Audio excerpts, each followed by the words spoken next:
In a small American town hidden among the hills, recently opened an exhibition of Egyptian artifacts. The town's residents were eagerly awaiting this event.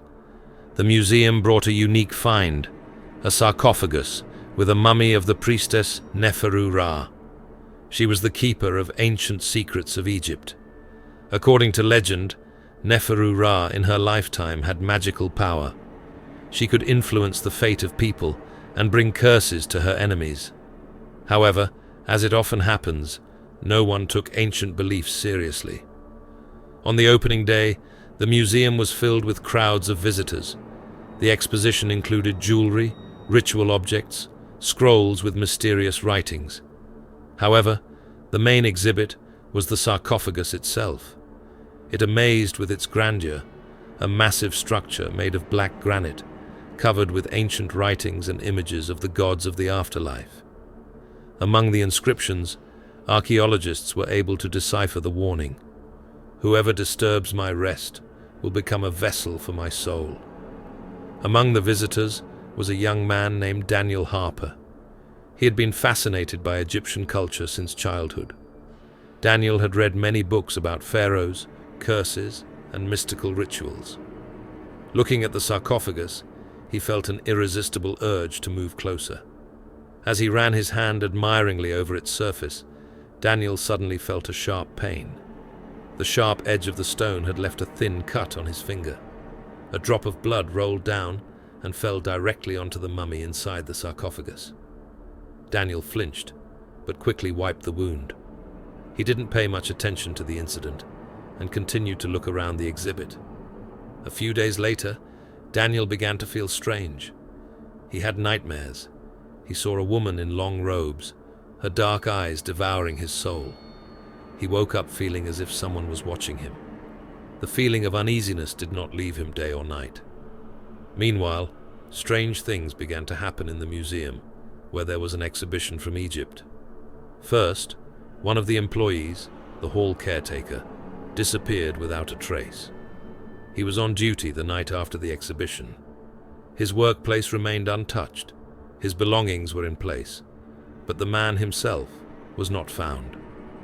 Then, another employee disappeared. The museum management became alarmed, but no explanation was found. However, the real panic began when the janitor found the dead guard. His body looked strange. His skin was dried up, wrinkled like a mummy's, and his face was frozen in a terrible grimace. The experts were unable to determine the exact cause of death. There were no signs of struggle, and there were no violent actions. It seemed as if something had devastated him, and all his vitality. Daniel tried to ignore the disturbing thoughts, but every night he got worse. His skin began to pale, his lips were drying out, and his eyes seemed sunken. He felt constantly weak, and at night there were rustling noises. It seemed as if someone was nearby. One day, he woke up in the middle of the night and saw a shadow in the corner of his room. It was a tall silhouette with dark eyes. He wanted to scream, but his throat constricted and his consciousness faded. The city was consumed with fear. Rumors of the mummy's curse spread throughout the neighborhood. However, the most mysterious thing happened the next day. The mummy disappeared. The sarcophagus was opened, but there was nothing inside. Security cameras did not record exactly how it happened. The doors of the museum remained locked. The guards who were on duty the night of the disappearance claimed that they did not hear or see anything unusual. And 2 days later, they found Daniel Harper's body in his apartment. He looked just like the dead watchman. He had dried skin, a withered body, deep-set eye sockets. It was like he'd turned into a mummy himself. The police were stumped. No sign of violence, no evidence, no explanation. However, rumors spread among the townspeople at the speed of wildfire. Some claimed to have seen a strange figure lurking in the shadows of the streets. Some said that dark eyes filled with hunger flashed in the darkness. A few days later, someone reported a woman in long robes who had been seen in the streets of the city. She was seen near the museum and then near the cemetery, where she disappeared into the shadows of the trees.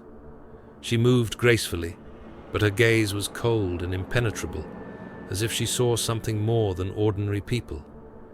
Some of the townspeople began to remember strange events of the past. They remembered the disappearances of people who were never found. Could this be the curse of the mummy?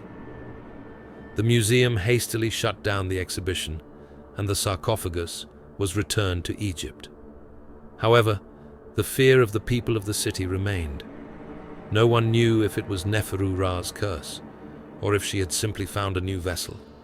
After all, if the ancient magic revived her, what could stop her now?